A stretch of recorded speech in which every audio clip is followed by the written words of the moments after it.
존경하는 광주의 선배 동지 여러분, 안녕하셨습니까? 자유언론 실천재단 명예이사장 이부영 여러분들에게 인사드립니다. 한강 작가가 노벨 문학상을 받은 것이 대단히 기쁜 소식이었습니다. 윤석열, 김건희 폭정 아래 괴로워하고 신음하시는 여러분들에게 그래도 다소간 위안이 되지 않았을까 생각합니다. 한강 작가가 노벨 문학상을 받게 된 깊은 연유를 저는 생각해 봤습니다. 역시 5.18 민주항쟁과 4.3 항쟁이 그 깊은 배경이 되어 있었을 것입니다. 비록 윤석열 정권을 비롯한 극우 세력들이 5.18 민주화 운동이나 4.3 항쟁을 불순한 세력들의 폭동이라느니 이렇게 그동안 역사적으로 누명을 씌워서 지워버리려 했지만 그들의 민주주의와 한반도 평화를 위한 염원이 세계적 보편성을 얻게 된 것을 뜻합니다. 인류의 최고의 지성에게 주어지는 노벨 문학상, 그것이 한반도 주민들이 겪었던 고통, 그리고 분단, 전쟁, 이러한 것이 부당했다는 것을 인류의 양심을 가지고 거기다 영광을 부여했던 것입니다. 그런 점에서 그동안 5.18 민주화 운동에 대한 온갖 누명과 악평에 대해서 상처받으셨을 광주 시민과 또 광주항쟁에 적극적으로 동의하는 많은 분들에게도 새로운 그 기쁨을 주었을 뿐만 아니라 실질적으로 세계 양심이 명예회복을 시켜주었다고 생각하셔도 정당합니다. 그동안 온갖 누명과 악행 이런 것으로 뒤집어 씌웠던 윤석열 정권이 이 민주화 운동을 했던 세력들을 마치 반국가 세력들인 양 그렇게 하질 않았습니까? 그것 자체가 이제 광명한 세상에 인류의 정당한 평가를 받게 되었다는 것을 여러분들과 함께 경험해 마지 않습니다. 최근 윤석열 정권은 우리들에게 큰 걱정거리를 안겨주었습니다. 국가를 이끌어가는 것을 자기 사사로운 가정의 이익을 또 이재를 위해서 정권을 잡은 것처럼 행동을 해왔고 그것을 검찰이 앞장서서 방어를 하고 정당화를 시켜주지 않았습니까? 선거로 뽑힌 대통령이 그리고 그 부인이 주변에 사사로운 이익을 추구하는 무리들을 끌어모아서 국정을 완전히 무질서, 뭐랄까요, 이 사기 집단 같이 만들어 버렸어요. 이걸 그대로 보고 있을 수가 없습니다. 그래서 전국 비상시국회의 단체들이 지난번에 9월 20일 날 시국선언을 해서 윤석열 정권을 퇴진시켜야 된다고 의견을 모았습니다. 전국에서 1,500여 명의 뜻있는 인사들이 종교인, 문화예술인, 교수들, 시민운동가 이런 분들이 모여서 선언을 했습니다. 저희들은 될 수 있으면 빠른 시일 안에 윤석열 정권을 퇴진시켜야 됩니다. 나라를 이렇게 단시간 안에 망가뜨리는 이 세력을 그대로 놔두고서는 우리의 미래를 망칠 수밖에 없습니다. 새로운 세력이 정권을 잡아도 이들이 단시간 안에 망쳐놓은 것을 회복하는 데는 여러 해가 걸릴 수가 있습니다. 그래서 여러분들께서 날씨도 이제 좀 시원해지고 그랬으니까 촛불 시위, 촛불 행진 이런 모임에 많이 나오셔서 여러분들의 정당한 뜻을 하시길 바랍니다. 그리고 내주에는 전국 비상시국회의와 먼저 번에 시국선언을 했던 분들이 모여서 그때는 함께 발표하지 못했던 한반도 평화와 또 외교 안보 문제에 대해서 또 밝히려고 합니다. 여러분들도 기억하시겠지만 1991년에 우리가 88 올림픽을 치고 나서 남북 관계가 이렇게 가까워져야 된다는 그 필요성 때문에 남북이 동시에 유엔에 가입하고, 그리고 미국, 일본, 중국, 러시아가 남북을 교차 승인하는 그 방안이 추진됐었습니다. 그래서 91년에 대한민국과 조선민주주의 인민공화국이 동시에 유엔에 가입했습니다. 그리고 중국과 러시아는 대한민국을 외교적으로 승인을 했습니다. 수교를 했습니다. 그런데 미국과 일본이 그동안에 당연시하게 여겼던 북한에 대해서 국교 수립을 하기를 거부했습니다.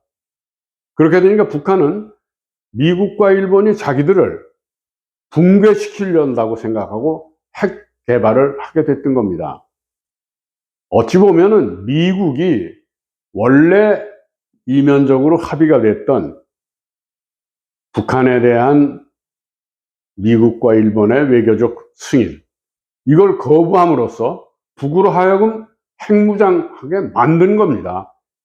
그들의 한반도 정책, 그리고 북한에 대한 정책은 완전히 실패했습니다. 이제 북한은 핵무기를 보유한 국가가 돼서 심지어는 미국에게 대륙간 탄도미사일을 쏠 수 있고 잠수함 발사 탄도미사일도 보유하고 있다고 평가되고 있습니다. 사태가 여기까지 이른 것은 미국의 정책 실패 때문이었습니다. 그러므로 미국은 북한과 외교관계를 수립하겠다는 제안을 하고 국교 수립 협상에 나서야 됩니다. 그것은 미국의 잘못을 인정하면서 북한의 국가 안전 보장을 이루어주고 그와 동시에 핵 협상을 또 해나가자는 겁니다. 저는 91년 당시에 한국 정부, 여야, 시민운동 모두 잘못했다고 생각합니다. 왜냐하면 미국과 일본이 북한을 외교적으로 승인하기를 거부했을 때 우리가 나서서 그들을 압박하고 외교관계 수립하도록 만들었어야 됩니다. 그 점에서는 우리들에게도 책임이 있어요. 그렇기 때문에 우리들 자신의 책임도 인정하기 때문에 미국에게 북한과 국교 수립을 위한 협상, 그건 다시 말해서 핵 협상입니다. 그걸 다시 재개하라는 겁니다. 그렇게 함으로써 한반도에 전쟁 위기를 거두게 하고 또 미국과 일본이 북한과 외교관계를 맺도록 하고 또 동시에 대한민국과 조선민주주의 인민공화국도 외교관계를 맺어서 다시 말해서 서로를 국제적으로 인정받는, 두 국가로 인정받는 이런 평화 공존 단계로 넘어가자는 겁니다. 그러려면 무엇보다는 미국이 북한에 대한 봉쇄와 제재를 끝내고 북한을 외교적으로 승인하겠다는 이 과정으로 가야 된다는 겁니다. 그게 첫 번째고요. 오히려 그런 추세와는 달리 한반도에서 미국과 일본은 한미일 군사동맹을 맺어서 북을 끝까지 전쟁 단계로 몰아넣으려고 그러는 겁니다. 붕괴시키겠다는 겁니다. 그거를 북 입장에서는 받아들일 수가 없는 거 아닙니까? 그래서 우리 평화 공존, 그리고 북한과의 경협 교류, 이런 것을 원하는 우리들 입장에선 미국이 한미일 군사동맹을 더 공고히 해서 한반도에서 긴장 조성하는 일, 이런 거는 이제 그쳐야 된다, 이런 주장을 하게 되는 겁니다. 그리고 아울러서 우리 안에서 요즘 이민족 이국가론, 다시 말해서 이제 뭐 통일이고 뭐고 다 뭐 그만두고 북은 북대로 살고 우리는 우리대로 살고 뭐 통일도 해서 뭐하냐, 자꾸 갈등만 생기는데, 이런 이상한 논리가 남북 양쪽에서 기승을 부리고 있습니다. 우리는 그래도 수천 년 동안 동북아시아와 한반도에 깃들이면서 어떤 때는 하나의 민족으로 그리고 한 국가로 살아오기도 했고, 그리고 삼국으로 나뉘었거나 그 다음에 발해 신라로 이렇게 분열이 돼서 살기도 했어요. 그러나 한민족 한 국가를 지향한다는 것은 우리의 오랜 꿈이고 염원이었습니다. 그런데 7, 80년 동안 분열이 돼서 살고, 그리고 전쟁도 한번 치렀다고 그래서 이제 서로 남남으로 영원히 두 민족 두 국가로 살자, 이게 말한다고 그렇게 됩니까? 결국은 우리의 꿈은 시간이 좀 걸리더라도 두 국가로 나뉘어 있으면서도 평화공존으로 가서 교류협력하고 이러고 끝내는 한나라 한민족으로 살아가자, 이런 꿈을 갖는 것이 너무 당연한 일 아닙니까? 왜 권력을 잡은 사람들끼리 자기들 필요에 따라서 두 나라 두 민족으로 갈려서 살자, 아니면은 한쪽을 무력으로 제압을 해서 무력 통일하고 전쟁을 하자, 이런 얘기를 합니까? 이제 전쟁을 일으켜서 다른 쪽을 망하게 만들겠다는 세력도 전쟁을 치르면 살아남을 것 같습니까? 아니면 전쟁 중에 그들은 보따리 싸고 도망가려는 사람들 아니겠어요? 이제 그런 일은 용납할 수가 없고, 미워도 서로 때로는 아웅다웅 하면서도 교류협력하고 평화공존하면서 살아가되, 크게는 우리 조상들이 이루어왔던 한나라 한민족으로 만들어 가자, 이런 생각을 우리들 뿐만 아니라 우리 자식들에게도 물려주자, 이런 생각을 가지고 말씀을 드렸습니다. 그리고 다시 한번 한강 작가가 노벨 문학상을 받은 것을 정말 기뻐합니다. 김대중 대통령께서 노벨 평화상을 받으셨던 것, 그것의 연장입니다. 그 깊은 뒤의 흐름 속에는 5.18 민주항쟁, 4.3 항쟁, 부마 항쟁, 그리고 87년 6월 항쟁이 깃들여 있습니다. 우리 대한민국 안에서 민주화운동과 평화통일운동을 위해서 많은 사람들이 희생됐습니다. 그 희생 위에서 그분들의 염원이 꽃을 피운 것이 김대중 대통령의 노벨 평화상이고 한강 작가의 노벨 문학상입니다. 누가 뭐라고 해도 우리 민족은 우수합니다. 유능합니다.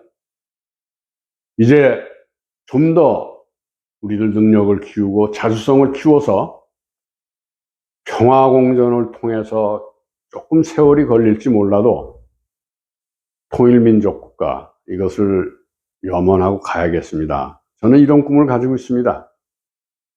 당장 큰 무엇이 이루어지겠다는 생각은 아닙니다만, 2045년 해방 100년, 광복 100년쯤에는 무언가 여기서 평화를 정착시키고 공존하면서 교류 협력하는 그런 남북 간의 관계까지 갈 수 있을까, 이런 꿈은 가지고 있습니다. 저는 2045년 되면 제가 103살이 되니까 살아있질 않을 것 같아요. 누가 합니까? 그때 또 살아있을지. 그런 꿈을 가지고 지금도 80이 좀 넘었습니다만 여러 동지들과 함께 노력하고 있습니다. 저는 그런 꿈을 한번 제 생전에 좀 정착시켜 봤으면 하는 생각을 가지고 있습니다. 아마 광주에 계신 동지 여러분들과 제가 크게 생각이 다르지 않을 거라고 생각합니다. 다시 한번 5.18 민주화 운동 만세! 한강의 노벨 문학상 수상 만세! 감사합니다.